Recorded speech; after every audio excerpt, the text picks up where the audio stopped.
dan kecenderungannya adalah ketika yang nomor satunya ini bergerak ini teman-teman, para investor lain juga akhirnya akan masuk ke aset-aset yang market cap-nya masih kecil, dan salah satunya adalah Bit Network.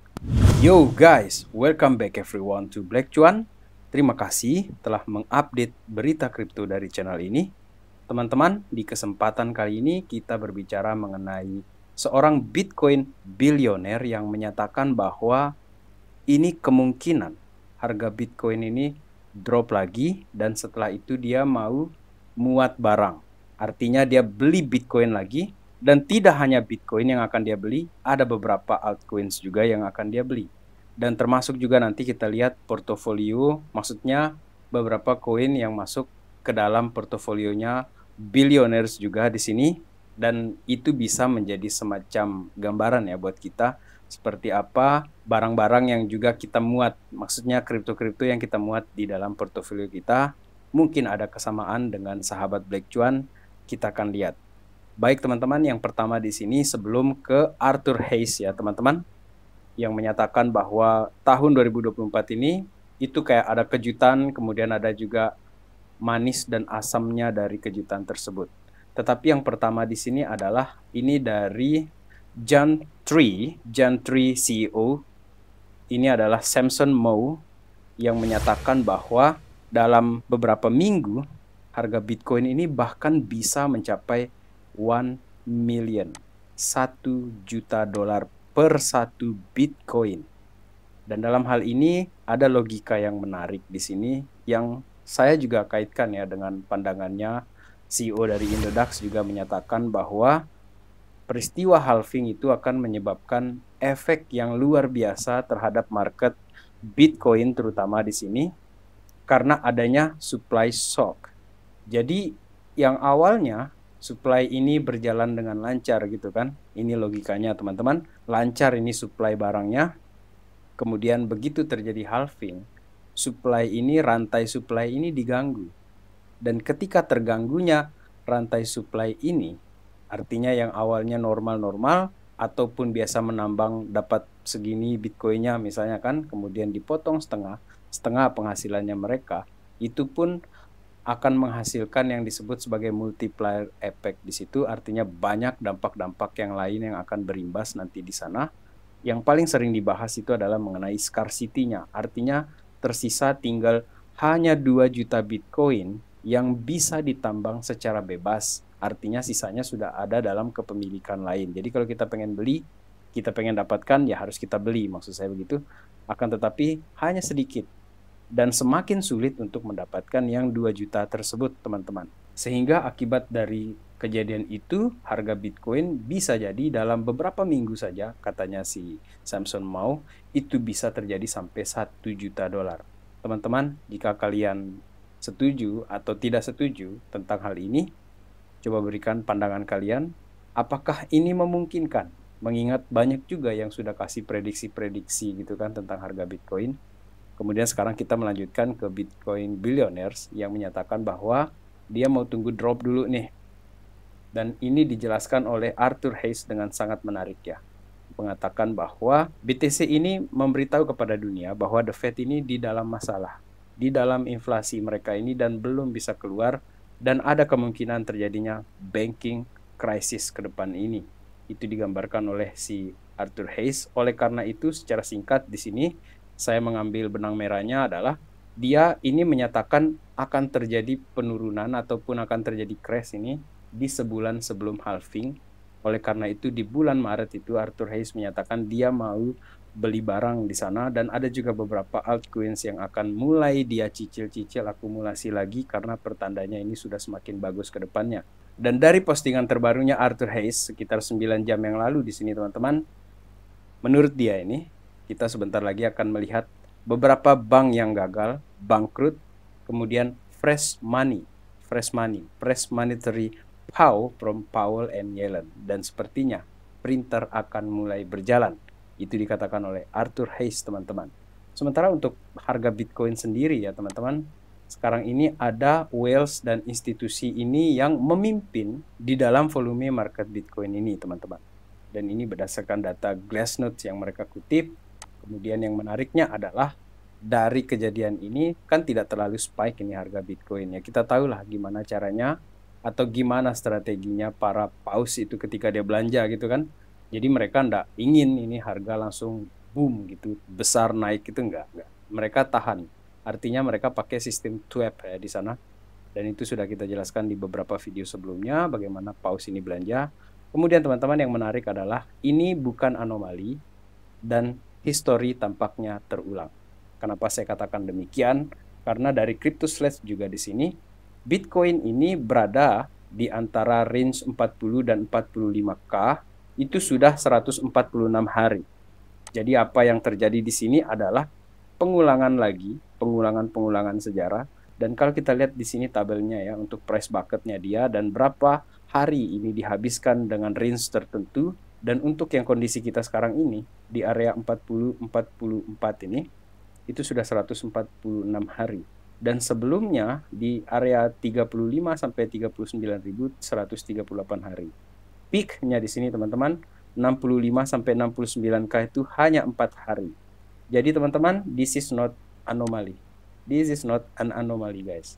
Kemudian ada Steve Cartney di sini. Kita tampilkan chartnya itu yang 1 bulan untuk harga Bitcoin. Yang menjadi pantauan saya di sini adalah mengenai resisten ya di level 43 sampai 47. Jadi zona itu merupakan resisten dan supportnya itu di 38 sampai potensialnya itu 32-35. Jadi kemungkinan ada ngetes sampai 32-35 dan ini senada dengan apa yang dikatakan oleh si Arthur Hayes tadi. Dia katakan ya mengenai bank yang krisis, kemudian the Fed ini yang masih hawkish ya teman-teman, yang artinya kayaknya dia butuh kontraksi sampai akhirnya dia melakukan yang namanya printer lagi untuk menyelamatkan grup-grupnya dia. Dan itu sudah kebaca. Ini kebaca. Kemudian teman-teman, menurut kalian apakah kemungkinan besar Bitcoin ini di Februari akan ngetes ke 35 atau dia malah akan tembus langsung ke sini? Coba kalian tulis di komentar pendapat kalian karena ada pertanda juga ke sana ini teman-teman. Kemudian untuk market cap altcoins di sini ada juga pola ya, seperti yang terjadi di Bitcoin, ada patterns yang sama yang terulang juga. Jadi kalau sebelum halving ya, itu terjadi double bottom yang terjadi di market cap altcoins secara keseluruhan. Seperti kita bisa lihat di 2015, 2016 sebelum terjadi spike habis-habisan di sini. Kemudian ada juga double bottom terjadi dan di tahun 2022-2023 sebelum kita masuk ke 2024 ini terjadi double bottom juga di sini dan kita menjelang ke halving. Jadi sebelum halving itu sudah terjadi double bottom. Oleh karena itu market cap-nya ini kemungkinan besar akan sideways di sini dulu dan baru dia terjadi kenaikan. Ini menurut Stock Money Lizard. Dan kalau kita perhatikan apa yang dikatakan oleh Elliott Trades di sini, saya senang sekali dengan sudut pandangnya dia, insight-nya dia di sini, bahwa sebelum terjadi halving, kita coba perhatikan apa yang pernah terjadi di 2020 itu terjadi dip dulu di pre-halving ya teman-teman di sini. Pre-halving itu memang sempat terjadi dip dan setelah itu dia sideways dan setelah itu terjadi flat di sini tapi kenaikannya sedikit demi sedikit. Baru akhirnya ketemu dengan significant move di sini. Akhirnya terjadi spike harga di sini teman-teman. Dan dalam hal ini, postingan Elliott Rich juga ini kayaknya senada juga dengan apa yang disampaikan oleh Arthur Hayes. Dan untuk clear-nya di sini dia katakan ya, to be clear everyone, ini saya katakan bottom untuk market cap dari altcoins ini atau penurunan ya pada altcoins yang kemungkinan bisa terjadi ini bukan di bulan ini atau kemana gitu kan, tetapi belumlah sampai ke sana. Oleh karena itu menurut saya tanpa berniat untuk menjadi bear di sini teman-teman, ini bagian dari skenario yang kita waspadai seperti itu. Supaya ketika ini terjadi kita sudah ada persiapan baik secara mental ataupun emosi kita. Ataupun ketika ini tidak terjadi ya kita relief gitu kan. Kita lega seperti itu teman-teman. Kemudian mengenai Arthur Hayes lagi di sini, apa yang saya katakan tadi bahwa tidak hanya Bitcoin yang akan di-load atau ditambahkan, ini ada Solana juga yang akan dia akumulasi, katanya dia di sini. It's time to get back on the Solana train. Jadi naiklah keretanya Solana. Oke, jangan sampai ketinggalan. Dan sepertinya harga ini sudah mulai terjadi pembalikan arah. Artinya Solana yang sempat turun ke level 90-an dolar, sekarang pun Solana sudah berada di angka 100 dolar ketika saya record video kali ini, teman-teman. Artinya area-area 93 dolar, 94 dolar itu sudah lewat untuk si Solananya, dan kemungkinan Arthur Hayes sudah masuk untuk membeli di sana, teman-teman. Kemudian seperti yang saya katakan di awal tadi mengenai billionaires yang mereveal ya, memperlihatkan portofolionya dia atau menyatakan altcoin apa saja yang dia punya. Di sini ada Anthony Scaramucci di sini yang merupakan bosnya atau founders dari Bridge Capital, dan dia ini juga mantan dari White House Communication Directors. Dia menyatakan bahwa dia punya algo, dan di beberapa kali ya video Black Cuan kita juga pernah bicara bahwa targetnya si Anthony Scaramucci di Algorand sini adalah 5 dolar di bull run yang akan datang ini, teman-teman. Kemudian selain itu dia juga punya Casper, Solana, dan Avalanche. Kemudian kalau di game itu dia punya Vulcan Force ya, teman-teman. Jadi ada sedikit koleksinya dia, katanya dia di sini di GameFi itu, dan dia punya Vulcan Force. Kalau untuk di Black Cuan sendiri kita sering berbicara mengenai Super, Beam ataupun TLM ya di sana. Dan ada juga GameFi yang juga kita pantau di sini. Selain itu ada Myria, kemudian ada juga Sidus ya. Sidus juga bagus yang menurut saya di sini, teman-teman. Jadi layak untuk jadi pantauan, teman-teman. Kemudian Reuters di sini menampilkan headline di sini bahwa Microsoft ini sudah melewati Apple sebagai the most valuable company in the world.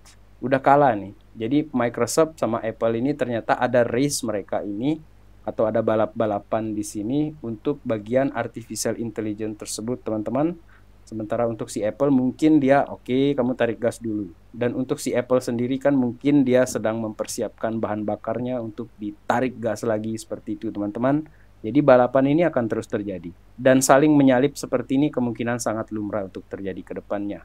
Salah satu altcoins yang berkaitan dengan hal ini adalah terkait dengan Apple ya. Itu ada Renders ya.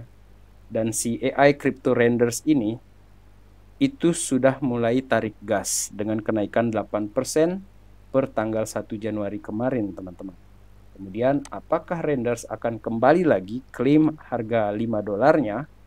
Itu menjadi pertanyaan kita juga di sini, karena beberapa alasan yang mengarah ke sana adalah mengenai narasi Apple Vision Pro tersebut yang sekarang ini sudah pre-order, orang-orang sudah mulai orders di sana. Dan nanti kita lihat dampaknya itu seperti apa kepada si Renders di sini, teman-teman. Kemudian yang terakhir di sini untuk menutup video kali ini, kalau kita perhatikan ya di dalam seharian terakhir ini ada yang menarik di sini. Ternyata IMX ya, Immutable, terjadi kenaikan yang lumayan besar di sini sekitar 14%, dan yang menyita perhatian saya di sini adalah Link dan Pyth. Pyth ini adalah bagian juga dari narasi Oracles. Dan kalau kita perhatikan, teman-teman, Link ini udah terjadi kenaikan yang luar biasa nih semenjak akhir tahun kemarin. Untuk di CoinGecko kita bisa langsung lihat dia di kategori di sini, teman-teman. Untuk si Link ataupun si Pyth Network ya. Jadi ada banyak ini yang di dalam narasi Oracles di sini. Akan tetapi yang menyita perhatian sekali di sini adalah si Pyth ini. Dan menurut saya di sini, teman-teman, untuk Pyth Network di sini dengan peringkat 96 di dalam 100 besar, kemudian market cap-nya dia yang masih kecil dibandingkan ya dengan Chainlink yang sudah 17 dolar, kemudian market cap-nya dia sudah 10 billion. Untuk menggerakkan 10 billion ini memang cukup besar dananya, tetapi di dalam kripto anything happens. Sesuatu yang kita tidak bayangkan itu bisa saja terjadi, teman-teman. Kita sudah lihat bagaimana pergerakan Solana yang akhirnya menyalip semua koin-koin lainnya, dan bahkan dia saling saing di sana itu dengan si Binance ya, BNB. Dan di sini ada Pyth Network yang menurut saya kemungkinan besar punya potensi untuk terjadi kelipatan-kelipatan yang lebih besar ya, mengingat market cap kecil, kemudian dari peringkat juga kecil, dan kecenderungannya adalah ketika yang nomor satunya ini bergerak ini, teman-teman, para investor lain juga akhirnya akan masuk ke aset-aset yang market cap-nya masih kecil, dan salah satunya adalah Pyth Network. Dan kalau kita lihat di sini, ternyata kecenderungan orang-orang itu juga besar ini ke Pyth Network, dan linknya juga bagus gitu kan. Seperti itu, teman-teman, dalam hal ini.